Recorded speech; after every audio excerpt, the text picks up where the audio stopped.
Estoy autorreferencial, porque hace un rato hablábamos de los documentales de Brick, que fueron los primeros que hicimos con Turner y con Infinito acá en Argentina, que se dieron por toda América Latina, y los segundos que hicimos se llamaron 26 personas para salvar al mundo, y está acá uno de esos 26, a quien conocí en Medellín, y realmente tenía ganas de poder charlar con él acá un rato largo en Argentina. Se llama Sergio Fajardo, es político, es matemático y es periodista.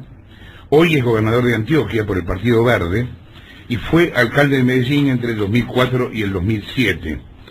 Es la persona que dio vuelta a Medellín y está bueno para poder hablarlo con él, cómo hizo, en un momento en el que estamos hablando de una década en la cual el narcotráfico se instaló en la Argentina, que hasta hace poco era, y todavía sigue siendo para alguna gente del gobierno, tránsito. Bueno, más que tránsito, estacionaron aquí, ¿no? Fajardo vino a Buenos Aires invitado por el proyecto Educar 2050 para hablar de la educación como motor de transformación social. Él fue quien inventó, nos va a contar ahora detalles de eso, los parques biblioteca en Medellín, que junto con el Metro Cable integró a las comunas más pobres de la ciudad. ¿Cómo andas, Sergio? Muy bien, Jorge, un poco de gripa, pero bien. Estoy contento de estar acá con ustedes. Gracias. Contigo, para poder volver a charlar después de que hablamos en Medellín hace ya varios años. Sí, mucho. Está en el diálogo con nosotros Magdalena Ruiz Guiñazú también. ¿Cómo andas, Magda? Muy impresionada de que justamente Fajardo haya hecho una cosa tan difícil como es una transformación en materia educativa, ¿no? Porque requiere cortar una serie de prejuicios también, ¿no? Requiere muchas cosas, Magda. En particular, les voy a contar un poco de nuestra historia. Dale. Sí. Y yo les cuento así para... Yo no crecí en la política, yo soy un matemático, científico, profesor, y mi proyecto de vida era probar teoremas, pero siendo parte de esta sociedad.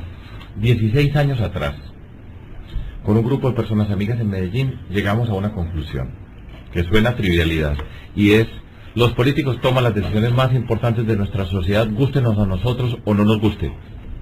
Y la otra era que nosotros éramos parte de esa sociedad que nos fastidiaba la política tradicional, que no pertenecíamos a ningún partido, pero queríamos cambiar la sociedad. Entonces, las expresiones nuestras llegaban hasta el punto de decir: hay que hacer esto, pero ¿quién lo va a hacer?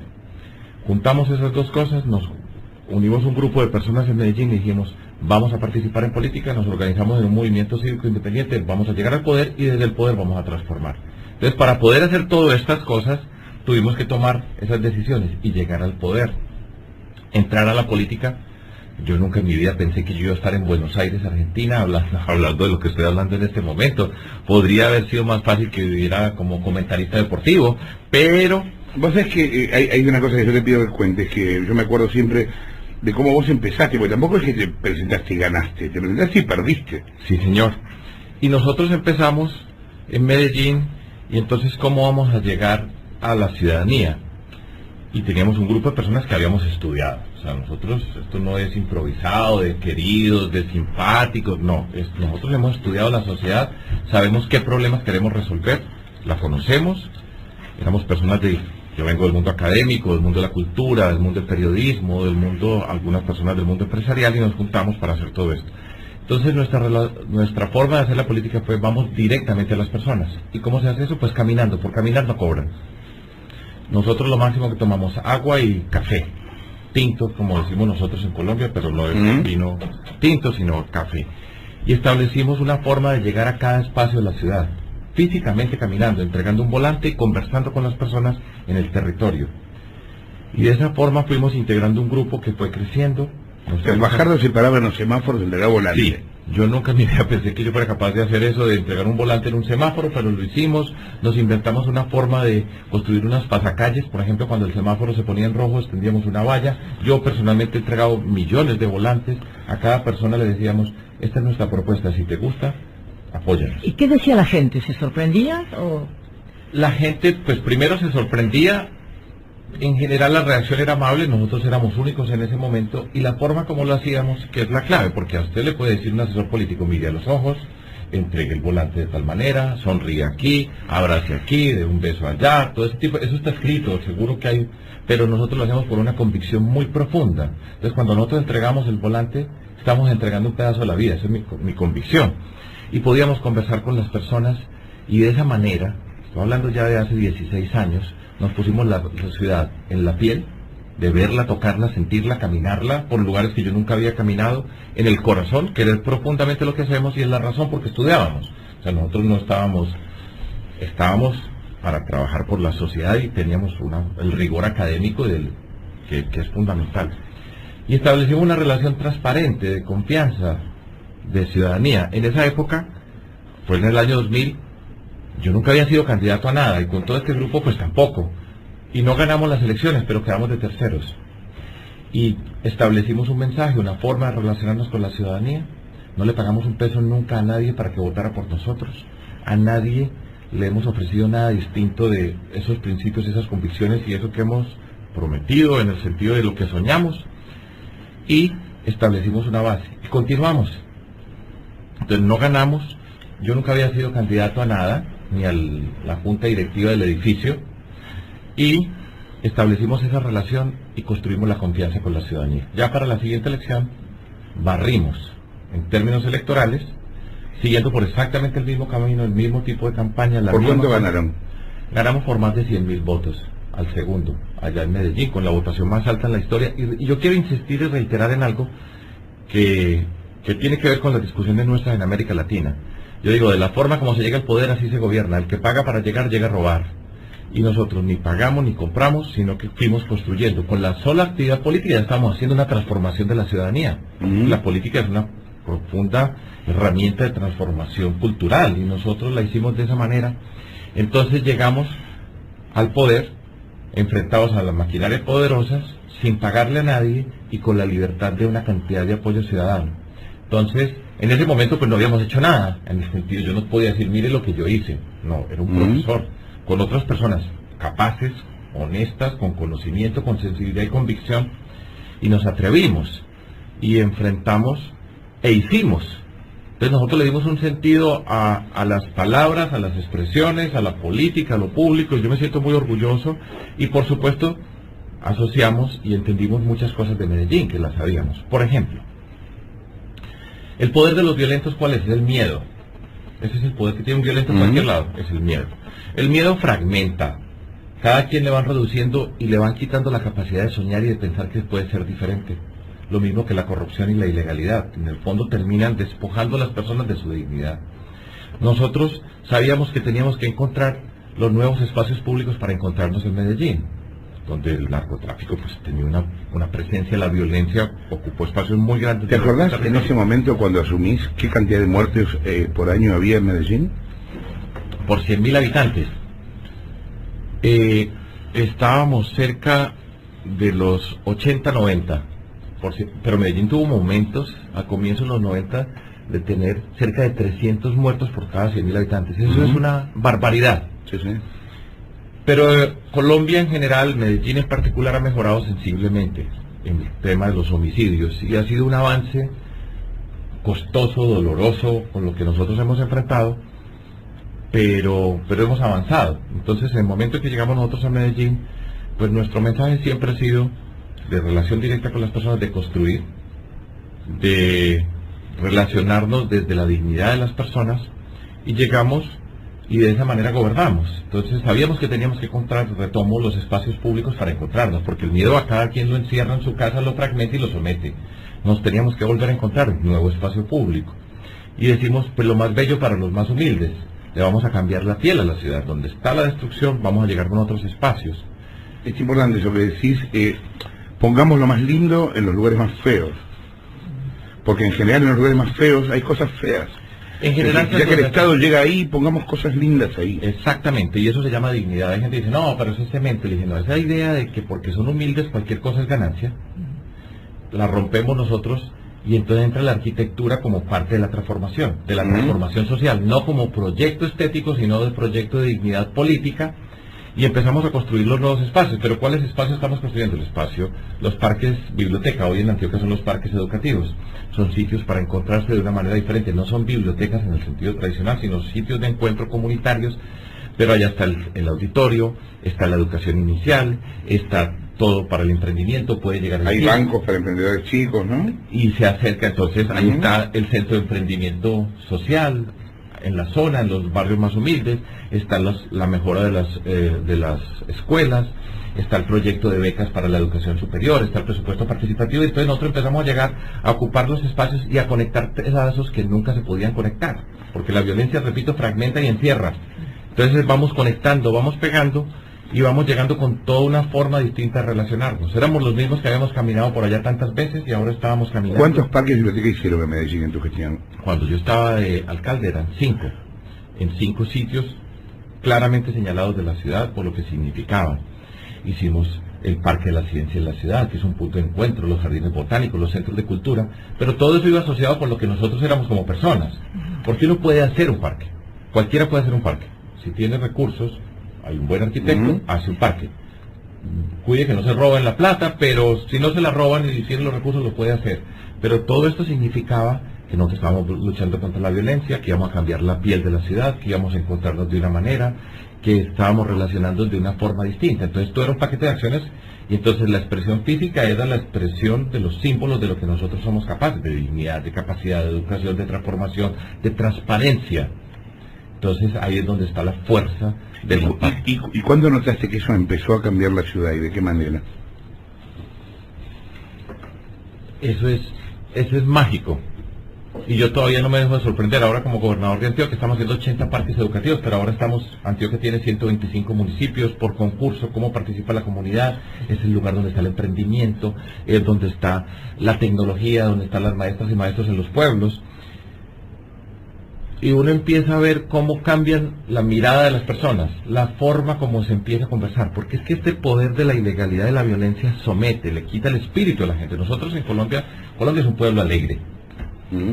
Tenemos una cantidad de regiones, y el espíritu de Colombia y de Antioquia es un pueblo amable, cariñoso, echado para adelante, emprendedor, todo un montón de cosas.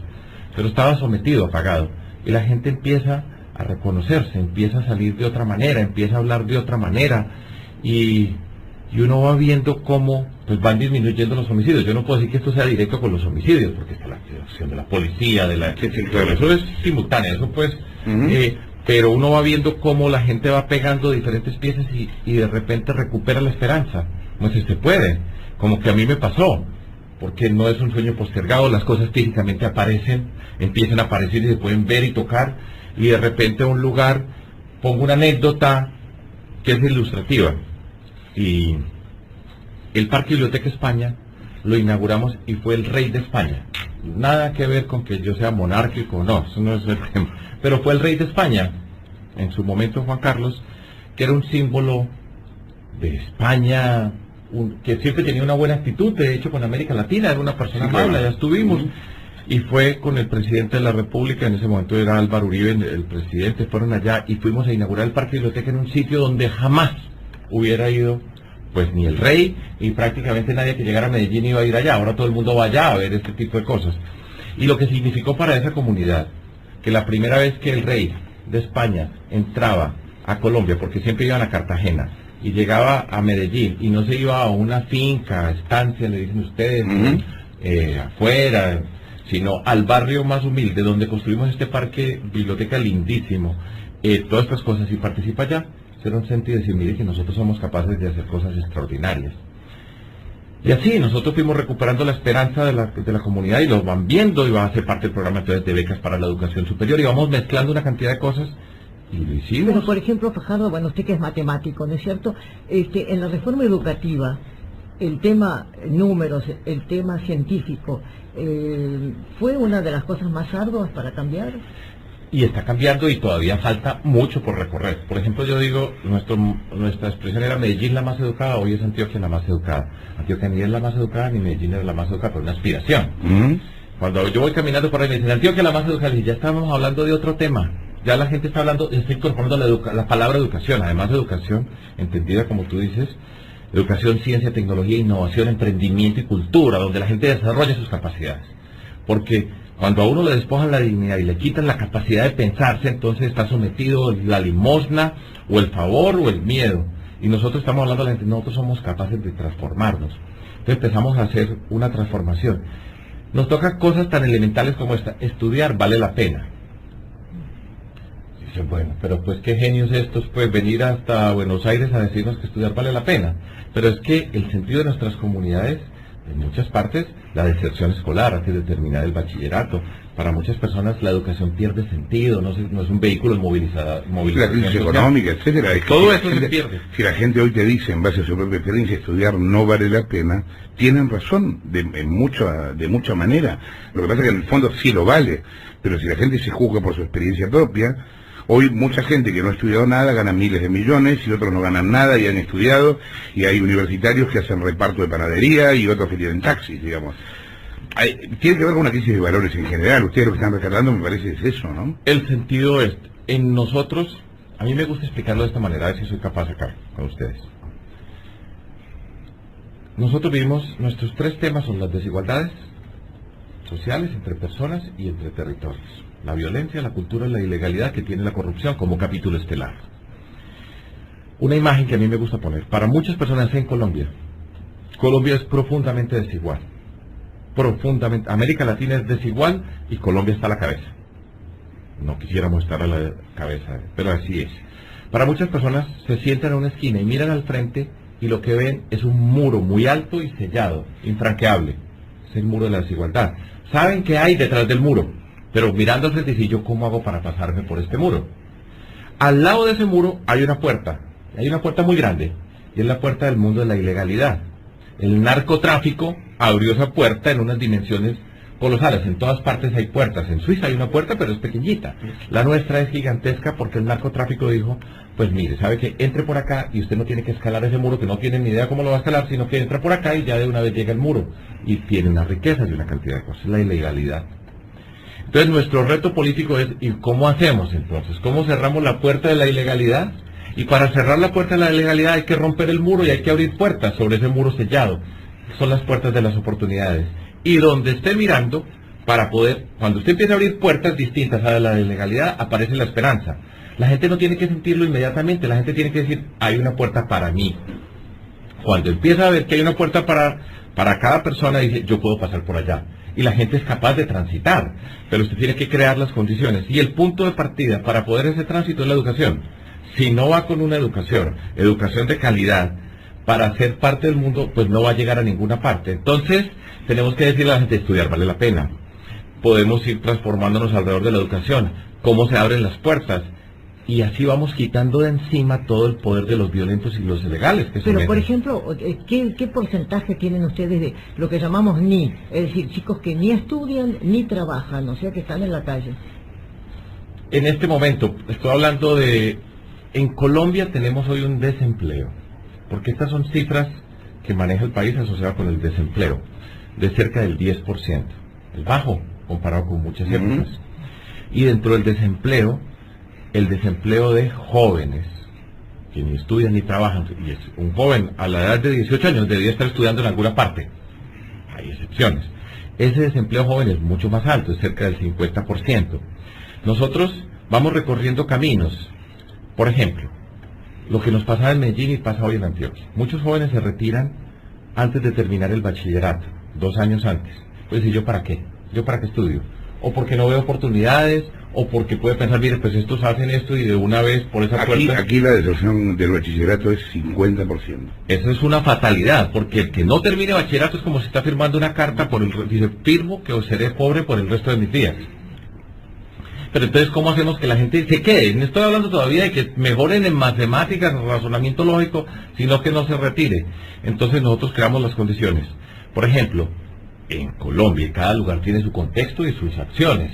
Entonces creamos un programa especial de becas para jóvenes, el programa Jóvenes con Futuro, una educación para jóvenes que se habían quedado rezagados, pero cómo trabajamos con ellos para elaborar desarrollar ciertas competencias y tener oportunidad laboral.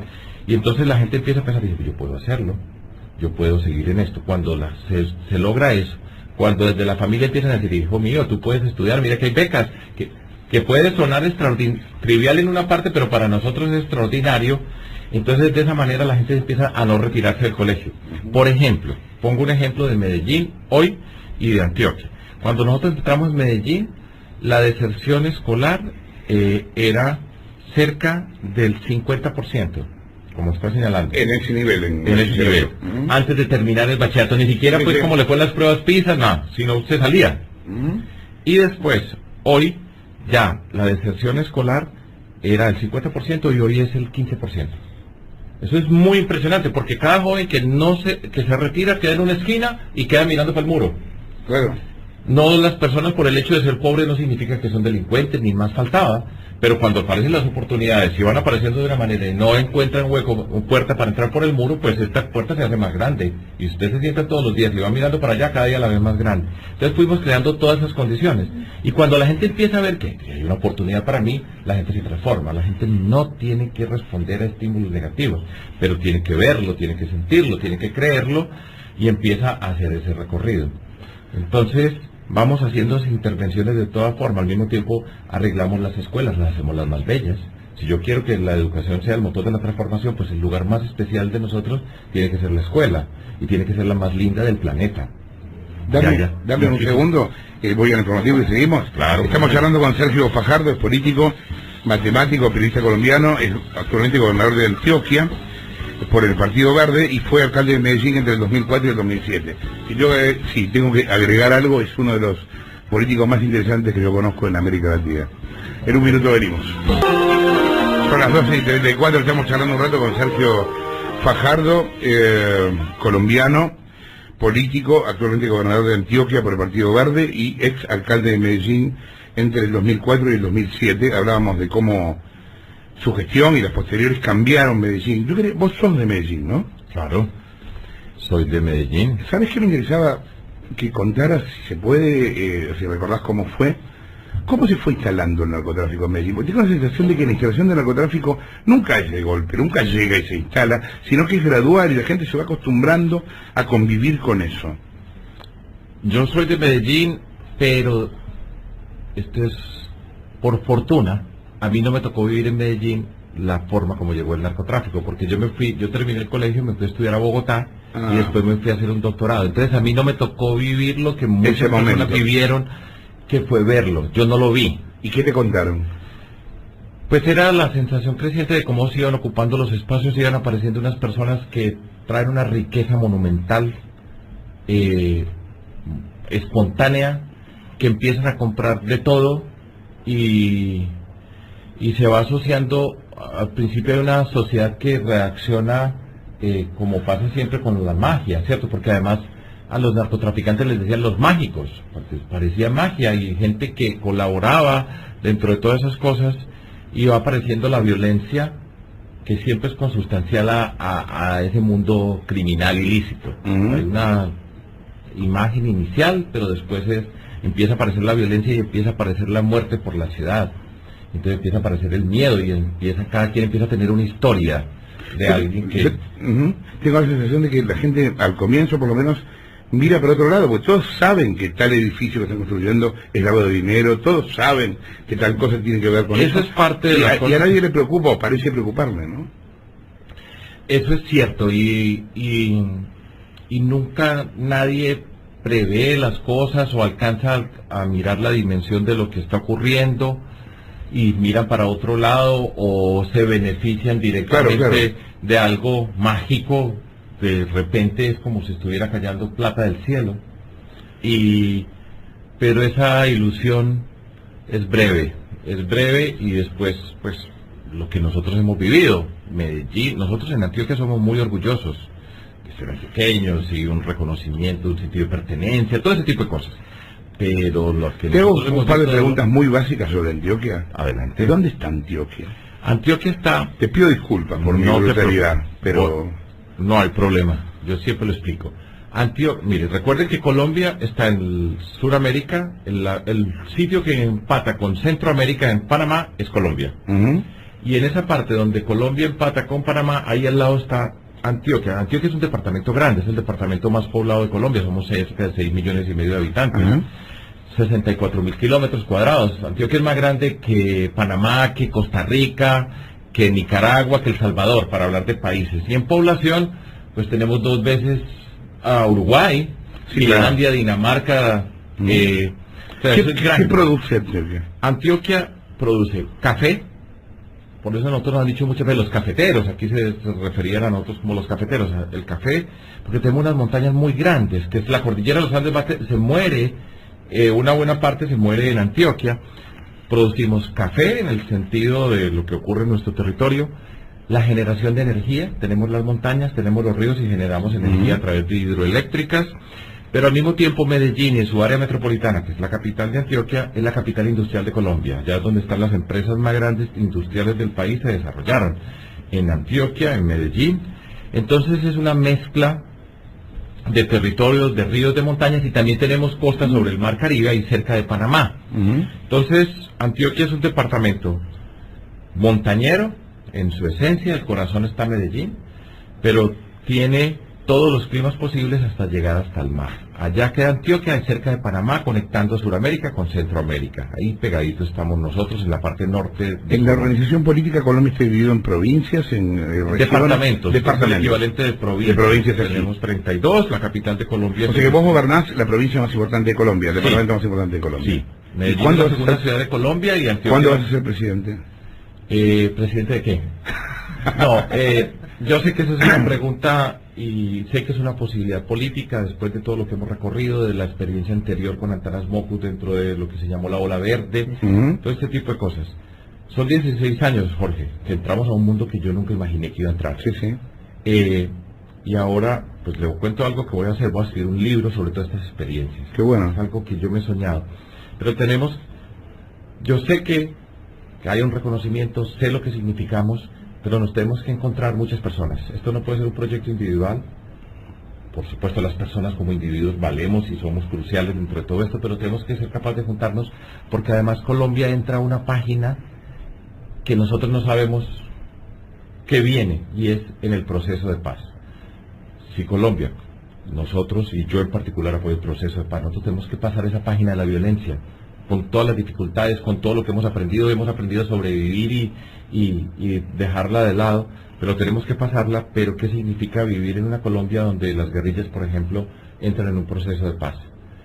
¿Qué significa la lucha contra el tema del narcotráfico, que ahora se llama bandas criminales, y qué ocurre? ¿Cómo nos vamos a encontrar como sociedad? Eso hay que pensarlo, hay que encontrar personas de diferentes alternativas. Y ese es el reto, ese es el reto personal, político, pero hay que terminar este periodo en que estamos y mirarlo muy bien. Es tentador, por supuesto. Yo no tengo la menor duda de que lo que hemos construido y aprendido, porque esto es un aprendizaje muy grande dentro de todo esto, tenemos un muy buen equipaje para muchas cosas, pero también tenemos que madurar en términos políticos o para decir, bueno, ¿cuánto nos vamos a encontrar para esto? ¿Qué hubo detrás de la decisión de Maduro de expulsar a los colombianos? Yo no sé, pero yo creo que no es difícil concluirlo, y es sus necesidades políticas, sus afugias políticas, buscar, como tantas veces se hace, alguien externo. Buscar un enemigo común. Sí, digamos. Claro. Y asociar con Colombia las calamidades o las dificultades, lo que le pasa en Venezuela. Ahora, esto ha sido un proceso para nosotros en Colombia, pues doloroso en muchos sentidos. Es un proceso de humillación nacional colectiva, porque claro, eso es lo que ustedes tuvieron la guerra de las Malvinas, para poner algo así por el estilo. Sí. Es una indignación colectiva. ¿Cuántos colombianos deportaron? Pues han deportado más de 1.000, pero se han regresado otros. Pero en Venezuela viven 5 millones de colombianos. 5 millones de colombianos. Porque esto ha sido por mucho tiempo. Entonces, es y hay muchas personas colombianas que son venezolanas, que tienen sus familias. Sí. Entonces, eso ha sido ver para nosotros la imagen de unas personas pasando el colchón con 3 sillas, un río, con una señora y los niños porque los echaron. Eso, pues, donde esté, es una imagen de humillación e indignación. Esto se tiene que resolver conversando los dos presidentes, no hay otra.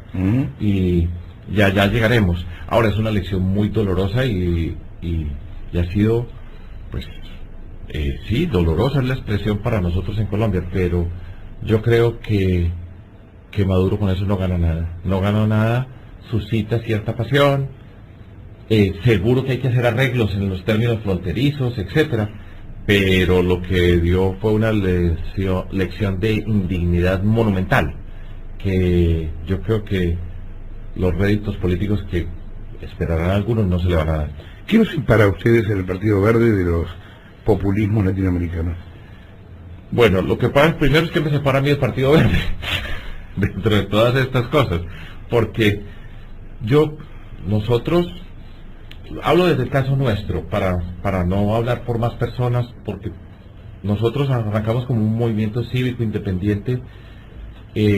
Nosotros nos indignamos hace 16 años cuando dijimos, bueno, hoy vamos a participar en política y vamos a llegar al poder. Pero nosotros hemos gobernado. Claro. Es que nosotros, yo fui alcalde, Alonso Salazar fue alcalde, soy gobernador, y nosotros hemos demostrado qué significa tener principios, que si, lo que estamos diciendo lo hemos hecho. Entonces, nosotros no apelamos a la necesidad para aumentar nuestro capital. Nosotros apostamos a la civilidad, a la ciudadanía, para relacionarnos de una manera, a la dignidad, que es distinto. A propósito, perdón, sí. ¿Y cómo es la situación de la mujer en este momento en Colombia? Pues la mujer en Colombia ha mejorado también sensiblemente. Y nosotros, estoy hablando de nuestro proyecto político, desde el primer día apuesta por el desarrollo de la mujer como protagonista. Eso lo puede decir cualquiera. Como sí, tantas cosas. hacerlo, ¿no? Ahora, ¿qué hemos hecho y cómo hemos gobernado y cómo participan las mujeres? Doy un ejemplo que a mí me gusta porque es bien significativo y lo hicimos nosotros. Primera acción de gobierno, en Medellín, cuando yo era alcalde, no hay un peso público para reinados de belleza. Estaban financiados con recursos públicos, ¡pum!, se acabaron. La gente decía, ¿cómo así? Que este alcalde se enloqueció, Medellín, ¿cómo así? Que ni un peso público para reinados de belleza. Y creamos el concurso de Mujeres Jóvenes Talento, que son mujeres, desde la cultura, del arte, del deporte, diferentes actividades, las reconocíamos en la edad de las reinas de belleza, pero eran reconocidas y podían participar todas las comunas, todos los lugares de la ciudad podían participar, no por la condición social ni por su belleza física. Vos es que la otra vez hablábamos del tema y nos preguntábamos, ¿cómo es posible que se premie algo involuntario? Porque la belleza es por completo involuntaria, digamos, la idea es premiar algo voluntario. Algo Pero una sociedad que le da valor a ese involuntario, a esa apariencia física, y se convierte en un símbolo de poder, Entonces hicimos el concurso Mujeres Jóvenes Talento. Pues hoy, 11 años después, ya lo hacemos en toda Antioquia, en todos los pueblos de Antioquia, una cultura muy machista, asociada con la reinada de belleza, no necesariamente perversamente diseñado, sino culturalmente centrado, una forma de relacionarse con las mujeres, y esa es una forma de dominación de las mujeres, donde tú vales porque tienes que tener una belleza. Y la gran mayoría de los que han ganado esto, lindísimas, porque el problema no es, a mí me decían, no, es que a Fajardo no le gustan las mujeres bonitas. Son famosas las colombianas. Son muy lindas, tienen unas mujeres muy hermosas, pero profundamente inteligentes y activas dentro de todo esto. ¿Pero en qué área, por ejemplo, notaste más concursantes, llamémoslas así? En todas, en el deporte, hay mujeres deportistas que se han destacado. Por ejemplo, empezamos a destacar en la actividad científica, que habitualmente en el mundo de la ciencia, y eso es parte del seguro, que por acá han discutido acerca de las controversias asociadas con el desarrollo científico, el científico inglés que hace 3 meses dijo que las mujeres no pertenecían a ese mundo, todo ese tipo de cosas. Pero van apareciendo en el liderazgo social, las mujeres han sido muy importantes. En las épocas, aquí tenemos algo que fue un símbolo de movilización social de las mujeres, que fueron las Madres de Mayo. Las mujeres en el mundo de la violencia, en toda esta destrucción, las organizaciones de mujeres jugaron un papel muy importante como resistencia y sobrevivir a la arremetida de esa violencia, que es una violencia masculina en todas estas formas. Entonces, están en todas partes. Les cuento lo siguiente, por ejemplo, tenemos un programa que se llama Mujeres Digitales. Ustedes pueden entrar a mujeresdigitales.com, y es cómo usar la tecnología en el empoderamiento de las mujeres, de la participación, cómo participan las maestras, las mujeres públicas, en el sentido de que tienen cargos públicos y tienen decisiones públicas, las mujeres jóvenes talento, y vamos construyendo una red. Tenemos programa Política para Mujeres, que empiecen a participar. En general hay un programa en la gobernación que se llama Mujeres sin Miedo, hablar sin miedo en el sentido de la seguridad, sin miedo a participar en lo público, en fin. Nosotros le hemos apostado al desarrollo de las mujeres, tomando ese tipo de acciones. ¿Cómo fue pasar de Medellín a Antioquia en cuanto a volumen, no? ¿Con qué te encontraste nuevo como Es gobernador? extraordinario, Jorge. Medellín es nuestra capital. Nosotros estamos en las montañas, pero Antioquia es diverso, tan diverso como es posible encontrar, como Colombia. Ser alcalde de Medellín significa manejar un presupuesto muy grande, y estar físicamente y ver todo el territorio y tomar las acciones e irlas directamente al alcalde. Ser gobernador significa entender todo un territorio vasto, más grande que un país, con muchos países, con más población, y ser capaz de llegar a todos y cada uno de los rincones. Y en cada lugar hay un alcalde, y los alcaldes vienen de diferentes partidos políticos. Y cómo llegamos para trabajar con una persona que tiene autonomía en su territorio, y cómo somos capaces de encontrarnos, por ejemplo, alrededor de la educación como motor de la transformación. Un programa de liderazgo, de entender las diferencias, los colores. Nosotros tenemos todos los colores posibles en Antioquia, en Colombia. Y cómo entender que cada lugar tiene su cultura, y pueden estar a 15 kilómetros y son diferentes. Y cómo reconocerle a cada quien su identidad para transformar. Es muy extraordinario, es muy diferente, pero después de todo política es de liderazgo, de tener claridad, de unos principios, de una convicción y de ser capaz de juntar alrededor de esas convicciones. Por ejemplo, yo gané la gobernación de Antioquia como candidato, cerca de 1 millón de votos, en segundo 500.000, los barrimos, sin pagarle un peso a nadie. Y llegamos a gobernar con alcaldes, la mayoría que estuvieron en contra mía en esas elecciones. Entonces no se preocupe, usted es la persona más importante de su pueblo, fue escogida y con usted vamos a trabajar. Seriedad y respeto. ¿Cómo establecemos la regla para asignar los recursos? Que se vea todo peso que nosotros entregamos. ¿De qué manera trabajamos con cada uno y establecemos unos acuerdos públicos? Y rompemos con esa idea de que usted es mi amigo, entonces usted y yo nos vamos a encerrar en un cuarto oscuro, venga que le voy a dar tal cosa y entonces en las elecciones me va a apoyar a mí, el contratista es este para estas obras.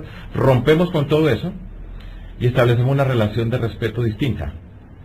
Y de esa manera, toda una ciudadanía que votó en forma masiva por lo que nosotros representamos en cabeza mía como candidato en ese momento, llegamos de una manera diferente a establecer las relaciones políticas y públicas. Entonces ya es otro problema, pero en el fondo es cómo se entiende la política, cómo se entiende lo público, qué significa dignidad, qué significa capacidad, qué significa reconocer a las personas y qué significa construir. ¿En qué año asumiste como gobernador de Antioquia? 2004, en enero. ¿Y el periodo fue de cuánto tiempo? Termina hoy, el 31 de diciembre, este 31 de diciembre. Entonces voy a escribir un libro, espero que aquí vengo a presentarlo a Buenos Aires. Sí, claro. Tengo la primera frase del libro. A ver. La primera frase es: el 5 de noviembre de 1999 a las 4 de la tarde cambió mi vida. Está bien, y es así, ¿no? Esa es. Y cambió. ¿Quién te avisó? ¿Quién te avisó que había cambiado mi vida? Sí. La vida. Sí, claro. Me dijo, cambiamos. ¿Tenés melancolía por la matemática? ¿Extrañás un poco?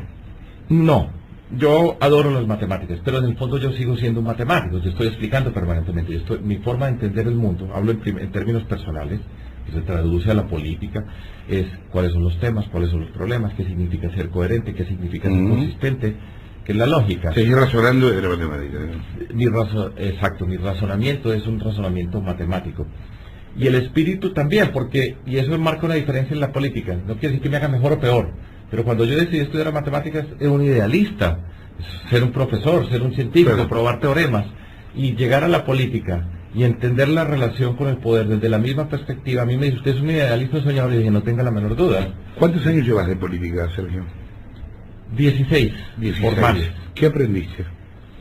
Aprendí varias cosas, pero una muy importante es la transparencia. La corrupción, para mí, es una empresa criminal, más difícil de combatir que el narcotráfico y que las guerrillas. Estoy hablando de un colombiano que está en el poder y que sabe, y que yo creo que la clave para construir todo esto es construir la confianza de la ciudadanía, y para eso se necesita la transparencia. Eso es yo lo sabía cuando entramos, pero verlo, sentirlo, que te conste, que lo vivas, consta, claro. Y lo repito todos los días y es una lucha permanente. Esa es una. Otra cosa muy importante: cuando la gente se reconoce desde la dignidad y hay reconocimiento y respeto, la gente se transforma, las personas y las comunidades. De eso no tengo la menor duda. Yo soy un profesor. Yo creo profundamente en la capacidad transformadora de todas estas cosas. Y eso es parte de lecciones. Personas valiosas hay en todas partes, y saber encontrarnos en el terreno. Pero después de todo es esa convicción profunda en la dignidad del espíritu humano. Y eso es natural para mí, siendo un profesor, vengo de un mundo privilegiado de nuestra sociedad y las cosas se pueden hacer. El tema de la corrupción a mí me parece fatal, es una cosa muy tremenda. El que paga para llegar, llega a robar, así de sencillo. y la expresión que me gusta utilizar, porque así se ha dicho y se ha convertido en la política y es la base de la cultura y la ilegalidad en toda la sociedad. El fin justifica los medios, con tal de lograrlo de cualquier manera. Sí, bueno. Y ahí es donde está la ilegalidad y todas las cosas. Y esa es una trampa, porque de la forma como se llega al poder, así se gobierna. En fin, todas esas son reflexiones aprendidas, son muchas veces entendidas en términos abstractos, intelectuales, pero haber gobernado, de verlas, sentirlas, es una convicción muy profunda. Pero después de todo, yo creo que se puede transformar el mundo. Yo creo en la dignidad del espíritu humano, de la posibilidad de transformarnos. Después de todo, el mismo idealista. Sí, pero también mencionaste la corrupción muy fuertemente al comienzo de esta conversación. Y al final, sí. Y siempre, y es una lucha permanente, y se quieren quedar con todo. Y el poder, y eso no quiere decir que todo el mundo, ni más faltaba, pero hay personas que saben a dónde llegan, porque llegan y cómo llegan. Y el costo de la corrupción siempre lo pagan los más humildes con sus oportunidades. De eso no tenga la menor duda. Los ricos no van a pagar la cuenta de la corrupción. Seguro. Sergio, un gusto verte. Gracias, Jorge. Acuérdense este nombre, Sergio Fajardo, señores, es gobernador de Antioquia ahora. En algún momento yo creo que va a ascender. Gracias por haber estado acá. Son las 12:54.